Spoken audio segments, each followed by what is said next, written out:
2024 est une année stratégique, année de bilan dans toutes les nations. Donc ce sera une année de bilan dans toutes les nations. Chaque nation, chaque continent va rendre compte à Dieu pour sa création et la grâce qu'il les a accordées. Et le Togo n'en fait pas exception. Dieu va demander compte aux gouvernants, surtout pour l'œuvre de grâce qu'il a accordée au Togo, malgré les odeurs de trouble. Donc, malgré toutes ces odeurs de trouble, Dieu a en quelque sorte fait cesser tout ce qu'il y a comme adversité, tout ce qu'il y a comme les initiatives de l'opposition, tout ce qui pourrait être comme un bâton dans les roues de l'actuel gouvernement. Dieu a veillé par le biais du ministère prophétique, aussi par le ministère des anges, le ministère du sang de Jésus, fait en quelque sorte que il y a une paix, une certaine liberté à l'égard du gouvernement, afin qu'ils puissent faire preuve de leur projet sur la nation, bien pour la nation togolaise. Donc Dieu va maintenant demander compte de cette liberté de grâce, cette liberté qu'ils avaient sans être inquiétés de trop par qui que ce soit, comme nous le connaissions déjà dans les temps antérieurs, comment il y avait donc, nous pensions déjà que les années précédentes ont été des années de beaucoup de troubles.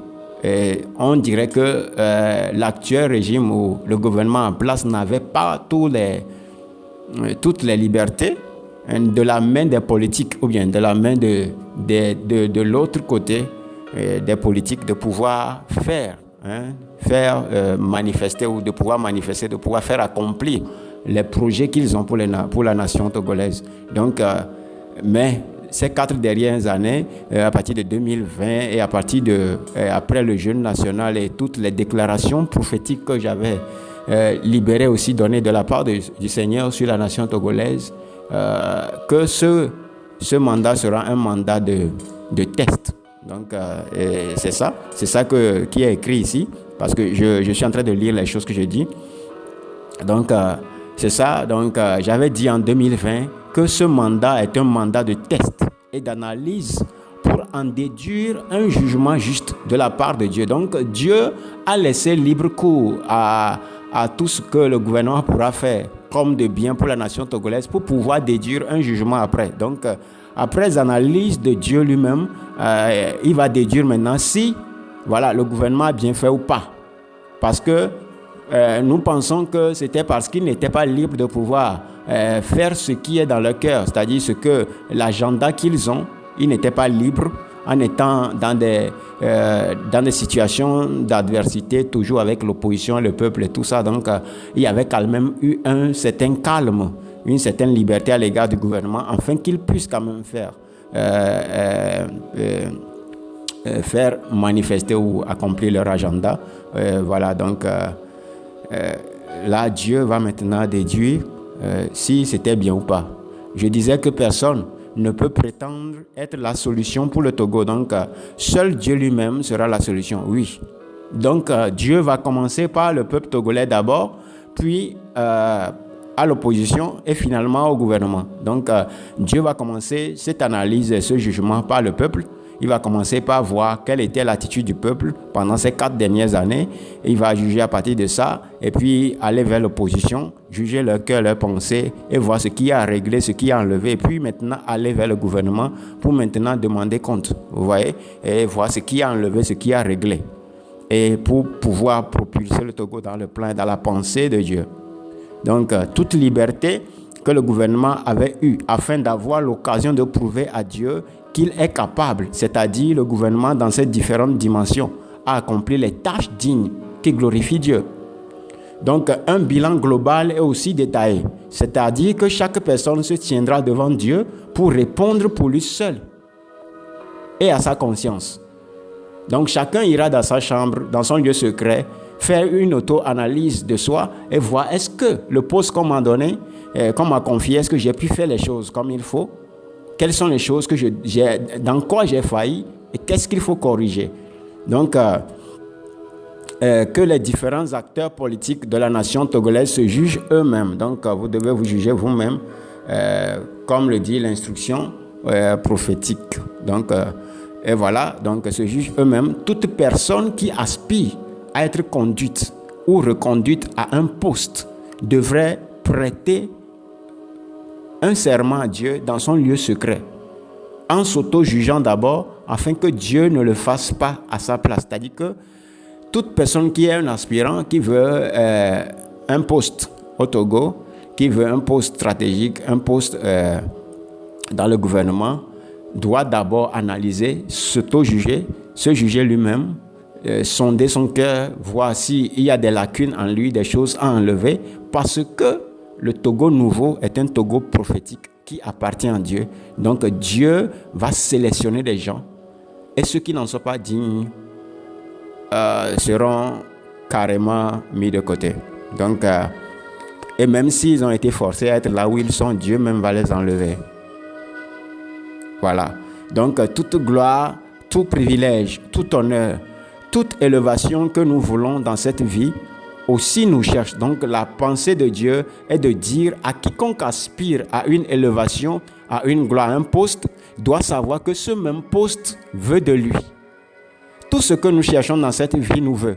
Aussi longtemps que nous avons eu la pensée d'avoir une position, c'est que nous étions déjà destinés à cette position. Donc l'homme n'a pas une vision que de ce de quoi il a été destiné. Donc si la vision et la pensée là est venue dans le cœur, cette aspiration est venue dans le cœur d'une personne, c'est que carrément cette chose est déjà collée ou liée à sa destinée.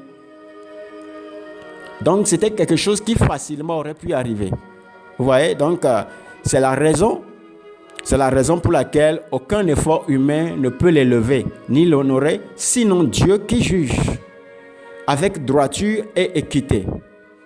Voilà, c'est le Dieu qui juge avec droiture et équité, seul qui peut élever. Dieu en appelle à tout le peuple togolais dans toutes ses dimensions à abandonner toute voie obscure, dangereuse, haineuse, toute voie d'adversité, d'élimination ou d'affaiblissement. Tout homme peut atteindre la gloire sans détruire l'autre. Vous pouvez avoir un poste sans détruire sans détruire l'autre qui y est déjà. Vous pouvez avoir une position sans corrompre vos voies. Vous pouvez marcher humblement dans cette vie et vous voir dans une position de chef sans aucun effort. C'est Dieu qui élève et c'est Dieu qui rabaisse.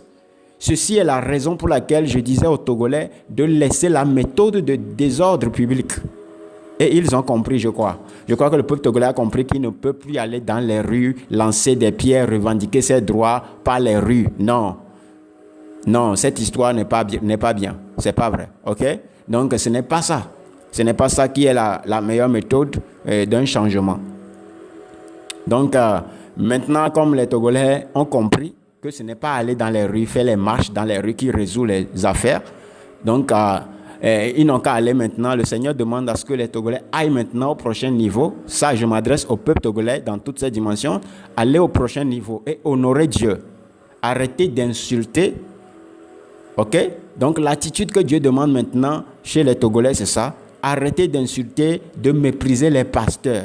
C'est-à-dire que laissez toute histoire de pasteur a fait ceci, pasteur a fait cela. Je ne vous dis pas de cautionner la fausseté, mais arrêtez ces histoires de scandale, d'insultes, de mépris à l'égard des pasteurs. Arrêtez cela. Et je ne fais pas allusion au pasteur dans le gouvernement seulement, non, mais je fais allusion à quiconque porte le nom de pasteur et qui a une vocation véritable de Dieu. OK? C'est ça la clé. C'est très important. Parce que c'est eux qui portent. Vous comprenez? Et c'est eux qui apportent l'encens devant Dieu en votre faveur. Dieu ne se contredit pas. Ne cherchez pas une chose et son contraire. Apprenez la sagesse. Ok? Apprenez la sagesse. Certaines personnes disent, on s'en fout de votre Jésus-Christ là. Oui, et justement, vous tournez en rond depuis. J'ai un message, ok? J'ai un message à cet effet pour les panafricanistes radicaux. J'ai un message pour vous. Je sais que la même confusion au niveau des nations individuellement a pris l'ascendant sur les différents groupes d'idéologie au niveau mondial aussi. Donc, c'est-à-dire, vous croyez en une philosophie qui peut vous décevoir.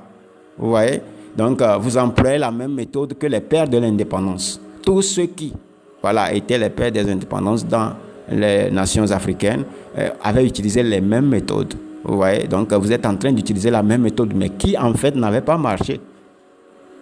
OK? Et pour cet effet, je vous propose, donc, je vous offrirai le livre prophétique sur le réveil mondial en Afrique par le Togo. Et aussi, il y a les autres nations comme la Côte d'Ivoire, le Ghana, le Bénin, le Nigeria et d'autres nations de l'Afrique. Donc, ce livre a parlé de ces nations qui seront des nations phares pour la révolution positive, de la révolution positive en Afrique. Donc, la révolution selon l'Esprit de Christ, selon Dieu. Donc, cela éclairera, donc c'est un livre que j'avais écrit en 2013. C'était une révélation depuis 2008, mais que j'avais mis sur les papiers en 2013 et en fait un livre. Donc, cela vous éclairera sur beaucoup de choses. Et vous allez comprendre depuis ces années jusqu'à aujourd'hui que chaque parole qui a été écrite dans ce livre est suivie exactement. L'agenda de Dieu suit son cours normal. En tout cas, dans une façon pas trop attentive à certaines personnes. Donc, parce que ce sont des œuvres, des actes, ce sont des mouvements un peu pas trop audibles, donc qui sont un peu stratégiques. Mais vous comprendrez cela si je commence par les détailler. Vous allez comprendre que ça c'était l'agenda de Dieu, tel événement était l'agenda de Dieu, telle nomination était l'agenda de Dieu, telle chose était l'agenda de Dieu. Donc, si je vais dans les détails, vous pourrez comprendre. Et si vous lisez le livre, vous allez voir clairement que chaque détail de ces choses, ils sont déjà mis avant qu'ils ne s'accomplissent. Donc, la procédure normale de la prophétie continue. Donc, prenez le temps d'observer les révélations prophétiques de 2022. Donc, vous pouvez aller sur YouTube et lire les révélations prophétiques de 2022 que j'avais donné. Donc, prenez le temps d'observer les nations qui sont à l'avant-garde de la révolution politique présentement en Afrique. Et vous remarquerez que ce sont des nations ayant moins d'influence chrétienne. Donc, c'est des nations qui ne sont pas forcément chrétiennes. Voilà. Donc, c'est des nations qui n'ont pas l'influence de Jésus-Christ ou de la foi chrétienne. C'est eux qui sont à l'avant-garde aujourd'hui de la révolution, de tout ce que nous appelons comme les coups d'État dans toutes ces nations et que vraiment les panafricanistes radicaux sont en train de prôner comme étant une libération véritable de l'Afrique. Donc, vous allez comprendre ça après. Donc, pour le cas des nations chrétiennes, vous affirmez vous-même déjà que cela n'est pas la vraie révolution. Vous comprenez? Déjà, comme pour les nations comme le Gabon, le Tchad ou certaines nations qui sont un peu chrétiennes ou bien qui ont quand même l'ascendance chrétienne dans lesquelles il y avait eu certaines de ces révolutions ou de ces changements à la tête des nations, beaucoup de panafricanistes radicaux disent quand même que c'était les impérialistes qui sont derrière cela, donc que ce n'était pas la vraie révolution. Donc ça, vous le savez déjà, c'est pas moi qui devais le dire. Donc je prépare quand même cette œuvre à l'égard des panafricanistes. Je vais vous expliquer beaucoup de choses, mais qui sont déjà dans le livre que je vous propose. Donc, si quelqu'un en demande, je le lui offrirai. Donc, je vous expliquerai à fond si vous êtes sensible au Saint-Esprit. Donc, je vous expliquerai ces choses-là vraiment, vraiment à fond. Donc, c'est très important. Et telles sont certaines des révélations prophétiques pour l'année 2024. Et c'est très, très, très important. C'est très, très, très important. C'est très, très, très important pour l'Afrique. C'est très important pour l'Afrique. OK? Très, très, très important. Donc, vous allez les écouter. Alléluia. Alléluia. Et je vois aussi dans le spirituel, cette année 2024, des leaders politiques, des chefs d'État dans les différentes organisations, vous voyez, les politiques, vous voyez, des leaders politiques, des chefs d'État et les différentes organisations en pleine allocution vont confesser Jésus en étant saisis par le Saint-Esprit. Alléluia. Donc, pendant des conseils des ministres, l'Esprit du Dieu vivant saisira des ministres. L'Assemblée nationale dans plusieurs nations, les assemblées nationales de ces nations seront visitées par Jésus-Christ, le roi des rois. C'est lui qui a racheté toutes les nations, toutes langues et tous les royaumes, dans toutes les classes et rangs. Vous comprenez? Dieu aime aussi les politiques. Dieu aime aussi les politiques, donc il va les visiter. Parce que Jésus-Christ est le chef absolu des nations. Et il va le prouver à toute la création, à toutes les nations, qu'il est le chef suprême, le chef absolu des nations. Alléluia. Donc, vous imaginez qu'en pleine allocution à l'Union européenne, des gens soient saisis de l'Esprit de Jésus-Christ et déclarent les merveilles de Dieu. Cela va arriver. Ok? Cela va arriver. En pleine allocution à l'Union européenne, des gens seront saisis de l'Esprit de Jésus-Christ et ils vont déclarer les merveilles de Dieu. Ils vont parler en langue. Ils vont déclarer les merveilles de Dieu par la puissance du Saint-Esprit. Des féticheurs qui viennent sur les réseaux sociaux en train d'insulter Jésus, en train d'insulter les chrétiens, ils seront saisis devant le public par le Saint-Esprit. Et ils vont crier, ils vont donner des cris de louanges de Dieu. Ils vont crier les louanges de Dieu. Ils seront en train de parler, puis l'Esprit de Dieu saisit leur cœur. Ils commenceront par déclarer les louanges de l'Éternel en plein public, sur les réseaux sociaux, sur les médias. L'Esprit de Dieu va prouver qu'il est le Dieu de toute chair, de tout esprit. Des généraux, des militaires en pleine action, que ce soit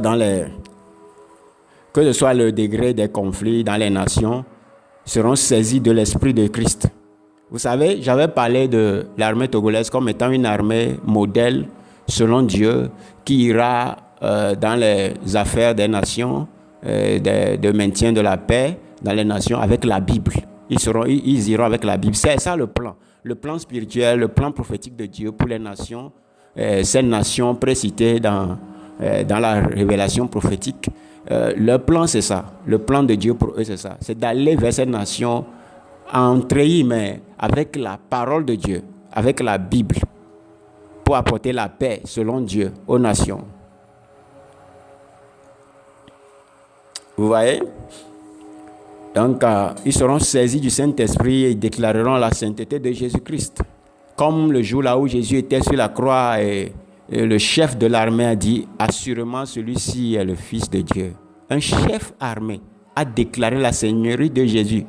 Il était la première personne à partir de la crucifixion. Après la crucifixion, la première personne qui a confessé Jésus-Christ était un chef d'armée. C'est un chef d'armée. Vous comprenez ça? Donc, ceux qui pensent que la méthode des armes physiques et tout ça là pour la révolution en Afrique est ce qui est la meilleure, vous comprenez déjà, pour le panafricanisme, vous comprenez déjà que la méthode n'est pas cette méthode. La méthode, c'est la méthode de la parole. C'est la méthode de la parole. Jésus-Christ est cette méthode.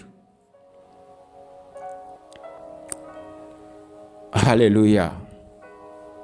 Thank you, Jesus. Thank you, Jesus. J'avais prophétisé la visitation des nations musulmanes en 2010, des conversions des leaders religieux depuis leur sommeil. Cela est arrivé point par point. Oui, c'est arrivé point par point et ça continue toujours pas à arriver. J'ai pris 4 ans, vous voyez, à déclarer la même parole sur le Venezuela. Et le réveil stratégique. Vous pouvez maintenant prêter attention au Venezuela, les choses qui s'y passent en matière spirituelle, de la foi chrétienne.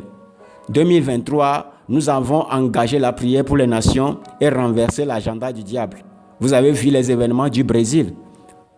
Et avant même 2023, en 2022, nous avons donné le conseil divin aux nations africaines et surtout togolaises, donc de révoquer la loi permettant le vaccin du Covid. Et ce qui s'en est suivi à l'Union européenne c'était une demande de pardon à l'Union européenne le conseil s'est réuni, ils ont fait un pardon public et demandent de ratification des dommages causés par les histoires de vaccins. Ils ont demandé au gouvernement de faire des comptes et de voir les dommages, de corriger les dommages. Alors que c'était une parole prophétique destinée au Togo et à ces nations qui sont des nations pères avec le Togo dans la pensée prophétique de Dieu. Ce qui veut dire que la pensée de la première puissance mondiale, que le Togo devait être une première puissance spirituelle, tandis que la Chine, donc le Togo et la Chine étaient dans un même cycle d'ascendance, vous voyez, et d'accession à la dimension de première puissance. Donc le Togo devait être la première puissance spirituelle, c'est-à-dire évangélique et prophétique, tandis que la Chine serait le côté économique, vous voyez. Donc, mais la Chine est en train d'accomplir, la Chine est en train d'arriver à ce niveau, mais parce que au Togo, il n'y a pas forcément cette compréhension de la pensée prophétique de Dieu, parce qu'il y a beaucoup de gens qui veulent tordre le sens de la voix de Dieu, qui veulent tordre le sens des paroles de Dieu. Il y a beaucoup de ronces et des épines qui sont là pour juste empêcher la pensée de Dieu de se manifester. Mais ce qui est sûr, c'est que Dieu reste fidèle à sa parole. Donc, le temps du Togo aussi arrive. Donc, si ce que j'avais dit, par l'Esprit de Dieu, comme instruction, à l'État togolais de pouvoir faire annuler tout décret et toute loi qui consiste à toujours continuer sur le truc là des vaccins, forcer les choses là sur les nations et sur le peuple. Donc, si c'est qu'ils avaient, et s'ils étaient les premières personnes à le faire, ce serait une pensée, ce serait une manière de s'aligner à la pensée prophétique de Dieu. Donc, je viendrai dans beaucoup de détails par la suite. Donc, vous devez vous poser la question de savoir pourquoi un prophète a dit une chose sur une nation. Les nations qui étaient plutôt des nations puissances, qui faisaient peur à la nation togolaise et à d'autres nations, ou bien peut-être que c'est à cause de ces premières puissances que l'État togolais n'a pas pu faire, ou bien peut-être ils n'ont pas compris. Donc, ces mêmes premières puissances sont ceux-là qui étaient réunis à l'Union européenne, ce qui veut dire que la dimension prophétique aide quand même cette nation togolaise à accéder à son niveau de première puissance. En fait, si c'est que nous respectons les paroles prophétiques, nous serons déjà là où Dieu voudrait qu'on soit en ce moment. J'ai beaucoup de détails à donner après, donc comme c'est des paroles prophétiques, donc il y aura à détailler certaines choses après que je n'aurai pas le temps de dire clairement tout de suite. Donc vous avez vu ce qui s'était passé. Donc ils avaient demandé ratification des dommages causés par les histoires de vaccins, même si en secret il y a encore d'autres choses qui se font jusqu'à présentement. Donc ce n'était plus une nation subordonnée. Voilà, puissance aux puissances, donc les nations subordonnées aux premières puissances ou bien aux puissances du monde qui ont agi à cette prophétie instructive de la part du Dieu de tout l'univers. Mais ces puissances du monde elles-mêmes, donc c'était ces puissances du monde elles-mêmes. C'est comme ton père te dit, cours, mais cours, va gifler cette personne. Et tu as peur de la personne parce que si tu vas le gifler, il va te détruire. Mais la personne même se gifle et te dit, je me gifle, je demande excuse de t'avoir offensé au point où ton papa a voulu que tu le gifles. Donc c'était comme ça. C'est pour prouver que le Père qui a déclaré la parole prophétique par la bouche de ses prophètes était avec la nation. Donc écouter Dieu serait la meilleure des choses. Vous voyez? Donc, mais comme toujours l'ennemi ne se fatigue pas, le niveau va encore monter et rien ne va l'empêcher. Toutes les nations verront que Jésus-Christ est roi éternel par la bouche des personnes clés de ces puissances. C'est-à-dire que les premières puissances que nos nations africaines sont en train de craindre, au point de ne pas pouvoir faire les choses telles que Dieu l'a dit.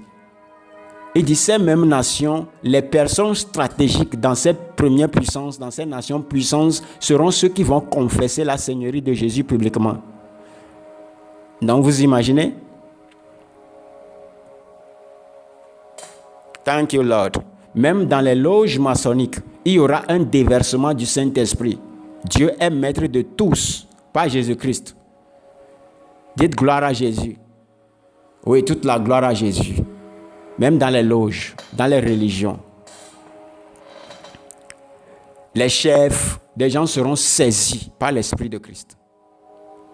Ils vont parler en d'autres langues. Ils vont déclarer les merveilles du Seigneur. Dieu va les saisir et prouver qu'il aime aussi les politiques. Il aime toutes les races. Et il est le chef de toutes les races. Il est le seul maître absolu de toutes les races. En témoignage à toute la création, en témoignage à toutes les âmes des hommes. L'Éternel même va prendre le devant des choses. Il va prendre le devant des choses. C'est-à-dire que de façon maintenant tangible. C'est-à-dire, ça sera maintenant plus explicite à ceux qui ont des âmes faibles ou ceux qui résistent à la voix de Dieu, soit par peur ou soit par délibérément, propre délibérément. Le Seigneur agira. Thank you, Lord Jesus.